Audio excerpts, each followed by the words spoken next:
Merci d'écouter la radio nationale du Mali. Il est 13h à Dioula, la même heure partout au Mali.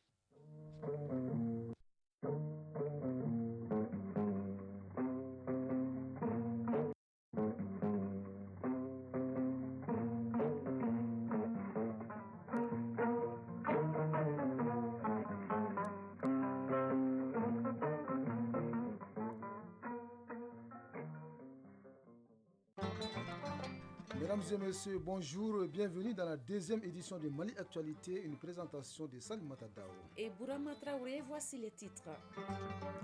Les institutions de la République ont présenté ce matin leur vœu de nouvel an au président de la transition. La rencontre avec le colonel Assimi Goïta a également porté sur la situation politique et sécuritaire au Mali. Le dialogue intermalien s'y est aussi invité. Les thèmes de référence de la rencontre seront validés à l'issue d'un atelier dont les travaux s'achèvent ce jeudi au CICB. La 8e édition de la Semaine de la jeunesse de lutte contre la corruption s'est achevée. Plus de 50 000 jeunes ont pris part à la rencontre. Elle avait pour thème 20 ans de la Convention des Nations Unies contre la corruption. Unissons le monde contre la corruption. C'est lui qui a perdu sa nationalité et n'a pas légalement acquis une autre nationalité est un apatride. Les personnes concernées sont confrontées à d'énormes difficultés dans leur quotidien. Garibou Pérou nous édifie plus sur le sujet dans sa chronique judiciaire. À l'affiche de la page sport football, 6e et dernière journée des matchs de groupe des compétitions africaines de clubs et championnat national féminin. Il y aura bien d'autres nouvelles avec Abdul Karim Kaba. Bonjour à tous. Je le disais à l'instant, dans le sommaire, le président de la transition, colonel Assimi Goïta, a reçu ce matin les vœux de nouvel an des institutions de la République. Au menu de la rencontre, la situation politique et sécuritaire au Mali, une occasion également saisie par le chef de l'État et ses hôtes de prier pour la paix et la cohésion sociale dans notre pays. Parlant de la cohésion sociale, un dialogue intermalien à l'initiative du président de la transition est en perspective. Dialogue dont les termes de référence sont en débat à la faveur d'un atelier de validation qui se tient depuis lundi au Centre international de conférence de Bamako. Les travaux de cet atelier s'achèvent cet après-midi. Nous y reviendrons dans nos futures éditions avec nos différents reporters. Bourama. Oui, c'est le Mata Dao. Avant de poursuivre, c'est communiqué officiel. Le ministre de l'Enseignement supérieur et de la Recherche scientifique a le profond regret d'informer l'opinion nationale des affrontements violents avec des armes létales qui se sont produits le 28 février 2024 dans les campus de Badalabouko. Ces agissements d'une extrême gravité et condamnables à tout point de vue entre les clans rivaux estudiantins sont survenus dans la perspective du renouvellement des instances du bureau de coordination de l'Association des élèves et étudiants du Mali AEM et se sont soldés par la mort d'un étudiant et plusieurs blessés graves. Le monde universitaire désapprouve avec véhémence ces genres de pratiques qui affectent dangereusement l'espace universitaire et compromettent la sécurité de tous les acteurs qui y évoluent. Le ministre présente ses condoléances les plus attristées à la famille du défunt ainsi qu'à ses proches et souhaite un prompt rétablissement aux blessés. De tels actes sanglants ne resteront pas impunis et le département de l'enseignement supérieur ne ménagera aucun effort pour la pacification de l'espace universitaire. Au regard de tout ce qui précède, le ministre informe l'opinion nationale de la suspension immédiate des activités de l'AEM dans l'espace universitaire jusqu'à nouvel ordre. Nous restons avec les jeunes pour parler corruption. Plus de 50 000 jeunes sensibilisés sur la corruption. C'est l'un des acquis de la 8e édition de la Semaine de la jeunesse de lutte contre la corruption qui vient de s'achever à Bamako, Bourama. Oui, l'édition 2024 était placée sous le thème 20 ans de la Convention des Nations Unies contre la corruption. Unissons le monde contre la corruption. Le compte rendu est signé Boubacar Bablin Touré.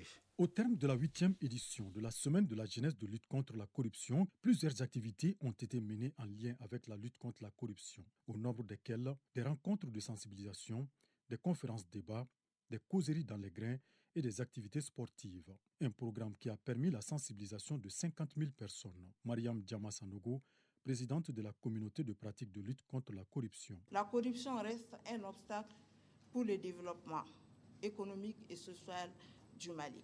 C'est pourquoi il est important que nous poursuivions nos efforts et nous ne devrions jamais baisser les bras. Jean-Paul Riverain, directeur pays l'UCEJ. Selon la Banque mondiale, entre 1 500 milliards et 2 000 milliards de dollars sont versés en pots de vin chaque année à l'échelle mondiale.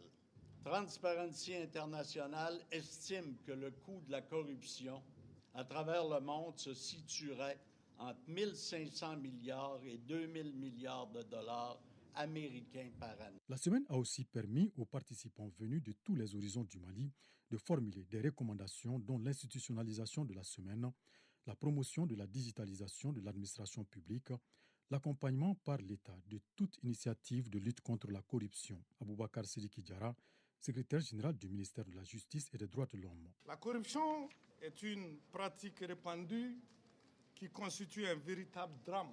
Elle ronge les cadres dirigeants, ruine les ressorts du peuple, détourne vers les paradis fiscaux des ressources indispensables, hypothèque l'avenir de la jeunesse. Abdul Kassim Ibrahim Fomba, ministre de la Jeunesse, des Sports, chargé de l'instruction civique et de la construction citoyenne. Qu'on le veuille ou pas, ce changement-là va arriver. Mais ce changement aussi, il faut se dire, lorsque le bâton vient, ça peut frapper tout le monde. Ce qui est sûr, c'est que le mouvement qui est en cours et qui est mis en place dans le cadre de la transition et dirigé par le président de la transition est irréversible. La remise de tableaux d'honneur à 18 personnes ressources pour leur combat dans la lutte contre la corruption et une prestation de slam sur le phénomène sont entre autres faits marquants de la cérémonie de clôture de la semaine des jeunes dédiée à la lutte contre la corruption. Oui, comme la semaine nationale de la jeunesse contre la corruption, les rencontres du comité indépendant de suivi et évaluation de la mise en œuvre des recommandations des assises nationales de la refondation avec les différents départements ministériels s'achèvent également à Bamako.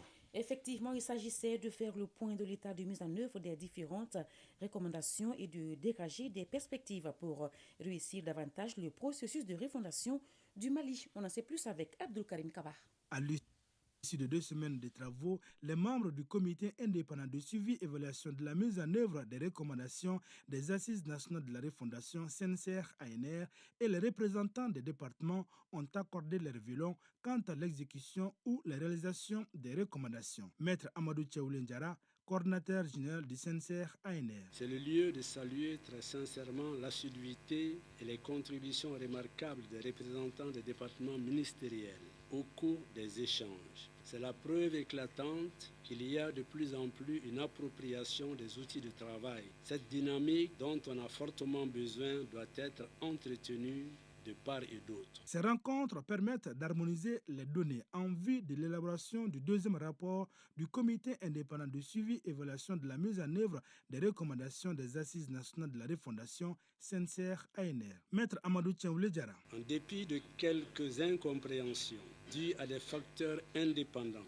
des volontés, nous avons maintenu le cap jusqu'à ce jour. Notre objectif était d'actualiser les statuts des recommandations. Et pour ce faire, nous avons procédé ensemble à une lecture commune des recommandations. Non pas pour avoir forcément les mêmes points de vue sur telle ou telle donnée, mais pour partager les approches. Après cette étape, le comité indépendant de suivi et évaluation de la mise en œuvre des recommandations des assises nationales de la refondation réalisera le rapport, lequel rapport sera remis au président de la transition le 31 mars prochain. Merci Kaba. Et en attendant cette date, un atelier de réflexion et d'échange avec les institutions financières sur la garantie partielle du portefeuille lance ses travaux. La GPP est un concept qui vise à optimiser le financement des micro, petites et moyennes entreprises. Oui, l'atelier s'inscrit dans le cadre de la mise en œuvre du projet de promotion de l'accès au financement de l'entrepreneuriat et de l'emploi au Mali. Tchomoko Konaté nous en parle. Appui au secteur privé, le gouvernement s'y emploie à travers plusieurs projets, à l'image du PAFEM, projet de promotion de l'accès au financement de l'entrepreneuriat et de l'emploi au Mali, un projet dont l'une des composantes est dédiée au fonds de garantie pour le secteur privé. Cet atelier constitue donc un cadre d'échange et de réflexion dans le but d'optimiser la GPP, garantie partielle de portefeuille au bénéfice des micro, petites et moyennes entreprises. Touré Fatmata Koulibaly, coordinatrice du PAFEM. Cadre d'échange entre les institutions financières, les banques et les SFD qui mettent en place ce mécanisme à leur niveau auprès du fonds de garantie pour échanger sur la mise en œuvre de ce mécanisme de GPP en leur sein. Pour la réalisation des objectifs assignés à la GPP, les participants vont bénéficier via une visioconférence de l'expérience du Burkina Faso et de Madagascar qui expérimente le concept depuis une quinzaine d'années. Fulbert Tchana, représentant de la Banque mondiale. Le mécanisme de partage de risques garantie partielle pourrait aider les banques à prendre plus de risques et soutenir le financement des PME. Sekou Amadou Ndouré, chargé de mission au ministère de l'économie et des finances. C'est l'occasion de présenter le processus de sélection des institutions financières participantes ainsi que les conditions d'éligibilité à la GPP, d'échanger sur les bonnes pratiques pour une meilleure utilisation de la GPP en général et spécifiquement sur les programmes GPP de la Banque mondiale. Les conclusions attendues à l'issue de cet atelier serviront de nouvelles orientations pour les acteurs concernés. Ainsi, le concept de la GPP, garantie partielle de portefeuille, s'impose comme un mécanisme de révolution des micro, petites et moyennes entreprises. Sur la scène internationale, la première escale Sénégal où la loi d'amnistie a été adoptée hier en Conseil des ministres. Mais avant d'entrer en vigueur, elle doit encore être votée par l'Assemblée nationale dont la date n'est pas encore précisée. Cette loi est relative aux faits se rapportant aux manifestations politiques survenues depuis 2021. Le président Macky Sall a aussi annoncé qu'il recevra le rapport du dialogue national lors d'une audience prévue le lundi prochain. Puis il saisira le Conseil constitutionnel pour recueillir son avis sur les recommandations du dialogue. En Guinée, le journaliste Sekou Jamal Pendeza a été libéré hier. Le secrétaire général du syndicat des professionnels de la presse était détenu depuis plus d'un mois pour avoir appelé à manifester contre la censure. Après plus de 4 heures d'audience, le procureur de la République Ousmane Sané a requis contre le journaliste Sekou Jamal Pendeza 3 mois de prison assortis de sursis et d'une amende de 500 000 francs guinéens. Dans la foulée, les syndicats ont annoncé la suspension de leur grève générale et illimitée. Au Tchad, le calme est revenu en Djamena après une journée de mercredi très mouvementée où on retentit des tirs d'armes automatiques. Les forces de sécurité recherchent l'opposant Yaya Diallo après la mort de plusieurs de ses partisans dans ce que le gouvernement a qualifié d'attaque délibérée au siège de l'Agence nationale de sécurité de l'État. Dans un communiqué publié en début de soirée, le président de la transition, Mohamed Idriss Déby Itno, souligne l'extrême nécessité d'appréhender rapidement les auteurs de cette attaque contre l'Agence nationale de sécurité de l'État. Au Soudan, les États-Unis et l'ONU dénoncent le blocage par Khartoum de l'aide humanitaire destinée au Darfour, où 12 millions de personnes sont menacées par la famine en raison de la guerre dans le pays. Selon Washington, Khartoum a récemment interdit le passage de tous les convois passant par la frontière proche avec le Tchad, ce qui empêche l'assistance aux populations dans les zones contrôlées par les forces paramilitaires. Le ministère soudanais des Affaires étrangères dit rejeter ces fausses accusations de Washington, affirmant que la frontière soudano-tchadienne était le principal point d'entrée pour les armes et les équipements utilisés pour commettre des atrocités contre les Soudanais. En Sierra Leone, le président Julius Maada Bio est en visite d'État de 5 jours en Chine. Cette visite est destinée à renforcer les relations commerciales bilatérales. Le chef de l'État sierra-léonais a eu hier une rencontre avec son homologue Xi Jinping. Les deux hommes se sont accordés sur un soutien financier de plus de 300 millions d'euros en faveur de Freetown. Et Pékin a également annoncé l'annulation d'une partie de la dette sierra-léonaise pour 120 000 euros. En Russie, le président Vladimir Poutine a estimé que les menaces occidentales créaient un réel risque de conflit nucléaire. Les pays occidentaux doivent comprendre que nous aussi avons des armes capables d'atteindre des cibles sur votre territoire, a averti le président russe lors d'un discours à la nation. Tout ce qu'il invente en ce moment constitue une réelle menace d'un conflit avec une utilisation d'armes nucléaires, ce qui signifie la destruction de la civilisation, a conclu le président Poutine. Au Proche-Orient, plus de 30 000 morts à Gaza depuis le début du conflit avec Israël le 7 novembre 2023. C'est le nouveau bilan fourni ce jeudi par le ministère de la Santé de l'autorité palestinienne. De son côté, l'ONU annonce que quelques 2,2 millions de Palestiniens sont menacés de famine. Et pour boucler cette page inter aux États-Unis, la Cour suprême a annoncé hier se saisir de la question de l'immunité pénale de Donald Trump en tant qu'ancien président. Les débats auront lieu en avril. Donald Trump doit-il bénéficier d'une immunité absolue pour ses actes commis durant son mandat de président des États-Unis? C'est de cette question que la plus haute juridiction américaine a accepté de se saisir. Le procès de l'ex-président républicain pour tentative illicite d'inverser les résultats de l'élection présidentielle devrait débuter le 4 mars prochain. Radio Mali, il est 13h14 à Bamako.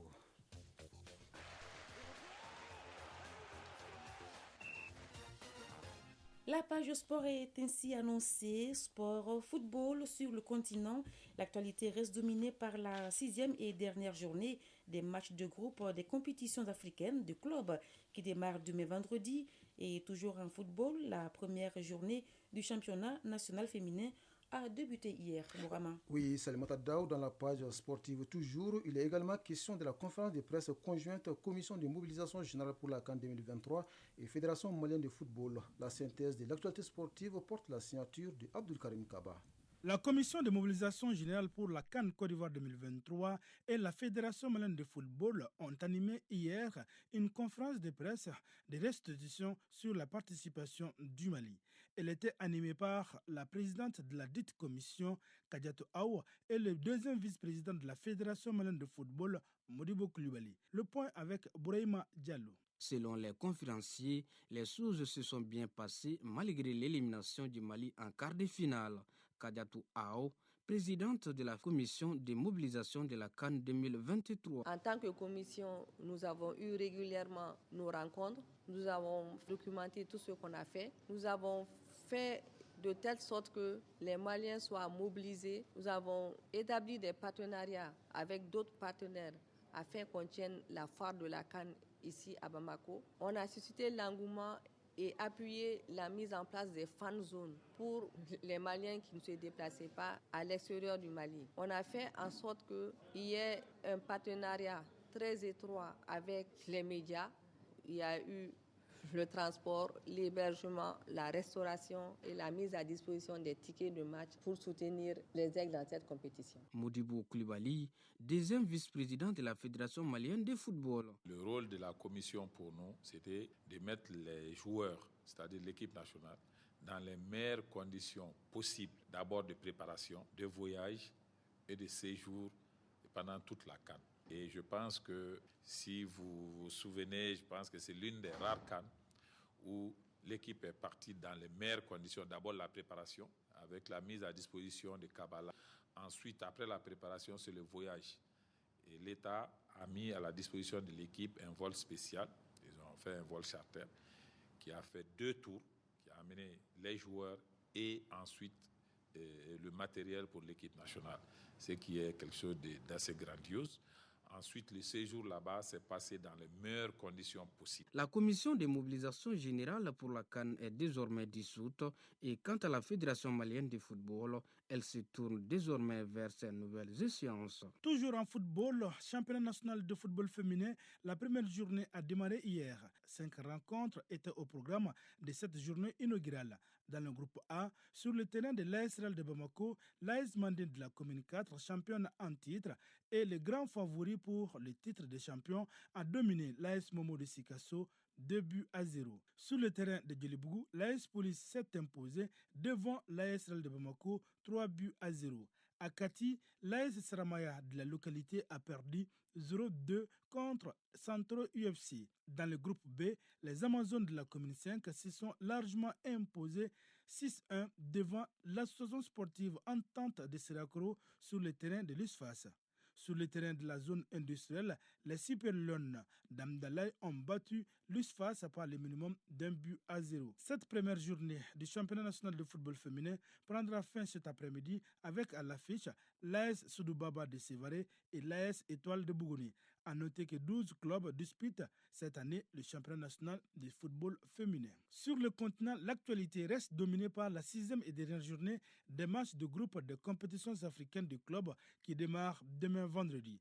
Dans le groupe D, à 16h, les Égyptiens du National Al-Ali, premier du groupe avec 9 points, reçoivent les Tanzaniens de Young Africans, deuxième du groupe avec 8 points. Cette opposition est un duel entre 2 Maliens, Alou Dieng et le portier Djigui Diarra. Au même moment, les Algériens du CR Belouizdad, troisième du groupe, seront face aux Ghanéens de Madema, quatrième déjà éliminé avec 4 points. La 6e journée se poursuivra samedi avec 5 rencontres. Et Salimata Dao, cette nouvelle Oui, sportive, avant de passer à la chronique judiciaire. Le Cameroun met fin aux fonctions de Rigobert Song à la tête des Lions des Indomptables. C'est un courrier du ministère camerounais des Sports qui informe l'ancien capitaine des quintuples champions d'Afrique de la fin de son contrat. La raison principale invoquée est l'insuffisance des résultats à l'issue de la Coupe d'Afrique des Nations 2023. À 47 ans, Rigobert Song dit adieu aux Lions Indomptables après environ 2 ans, 2 participations à la CAN et une à la Coupe du Monde. Chronique judiciaire. Elle s'intéresse ce jeudi à l'apatridie. Un apatride est celui qui a perdu sa nationalité et n'a pas légalement acquis une autre nationalité. Vraiment? Oui, et l'apatridie demeure jusqu'ici un sujet parfois méconnu, mal compris dans nos sociétés. Qui est apatride? Quelles sont les conséquences de l'apatride? Les réponses dans la chronique judiciaire avec Garibou Perouf. Bien qu'il soit né sur un territoire, l'apatride vit sans nationalité. Puisqu'il n'a pas de nationalité, il ne peut en aucun cas avoir une pièce ou document administratif. L'apatride cumule ainsi de lourds handicaps. Il est semblable à celui qui n'existe pas. Traoré Guénaba Diakité, conseiller technique au ministère de la Justice et des Droits de l'Homme. L'apatridie est l'état d'une personne qu'aucun État ne reconnaît comme état son ressortissant. Puisque le Mali est un pays moniste, donc cette définition s'applique bien au Mali. Sans lien juridique avec un État, l'apatride perd malheureusement ses droits. Les droits, par exemple, d'aller à l'école, de consulter un médecin, d'exercer un emploi, d'ouvrir un compte en banque, d'acheter une maison ou même de sceller une union conjugale. L'apatride perd énormément de droits. C'est des gens qui s'épanouissent très très difficilement. Par exemple, pour aller à l'école, quand même, il faut avoir un acte de naissance. Accéder à la fonction publique malienne, par exemple, il faut avoir non seulement un acte de naissance, un diplôme, mais aussi prouver sa qualité de Malien. Au niveau de la société, ou bien je dirais au niveau communautaire, c'est des gens qui vivent un peu en marge parce qu'ils ne sont pas du tout associés à la gestion politique. Parce que tout ce qui est question politique, il faut vraiment prouver les liens juridiques avec les pays pour être autorisé à intervenir dans le domaine politique. Si vous êtes dans la peine de prouver votre appartenance à un pays, vous ne pouvez pas vous engager dans les affaires politiques de ces pays. Les conséquences de l'apatridie sont lourdes. Les causes complexes et profondes tant au niveau individuel qu'au niveau collectif. Il y a un lien évident entre tout ce qui est déplacement forcé et l'apatridie. Parce que lorsque on est amené à se déplacer de force, généralement on cherche sa tête. On se déplace très rarement avec les documents d'état civil.